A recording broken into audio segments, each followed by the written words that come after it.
តោះជំរាបសួរពុកម៉ែបងប្អូនសម្រាប់បងប្អូនត្រូវការជាមួយនឹង15សេកកន្លះ RT ឥឡូវនេះយើងមានស្តុកមួយគ្រឿងជាមួយនឹងម៉ាស៊ីនគឺនៅស្អាតបងប្អូនទាំងអស់គ្នានេះសម្រាប់អតិថិជនដែលគាត់ចង់បានសេរីចាស់15កន្លះបងអាចយកឈុតនេះបានម៉ាស៊ីនគឺនៅស្អាតធានាជូនពុកម៉ែបងប្អូនតែម្ដងហើយកង់កស៊ូរៀងស្ទើនេះយើងអាចសេរីជូនពុកម៉ែបងប្អូនបានជាមួយនឹងម៉ាស៊ីនគឺ15សេកកន្លះហើយម៉ាស៊ីនគឺយើងអត់មានបង្ហើថ្នាំឬក៏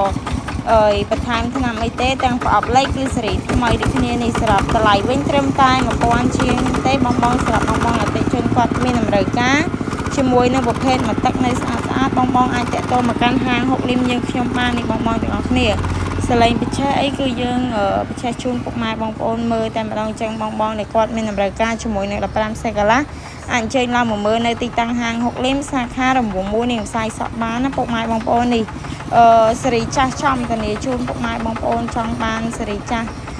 ពិត 100% អីបងអាចអញ្ជើញឡើងមកមើលបានហើយបើសិនជាបងមានក៏យន្តចាស់អីត្រូវការវាយដូរយកមកទឹកនេះក៏បានដែរបងទាំងអស់គ្នាតម្លៃវិញធូរជូនតែម្ដងតោះចឹងអរគុណច្រើនបងជម្រាបលាជួបគ្នាវីដេអូក្រោយអរគុណ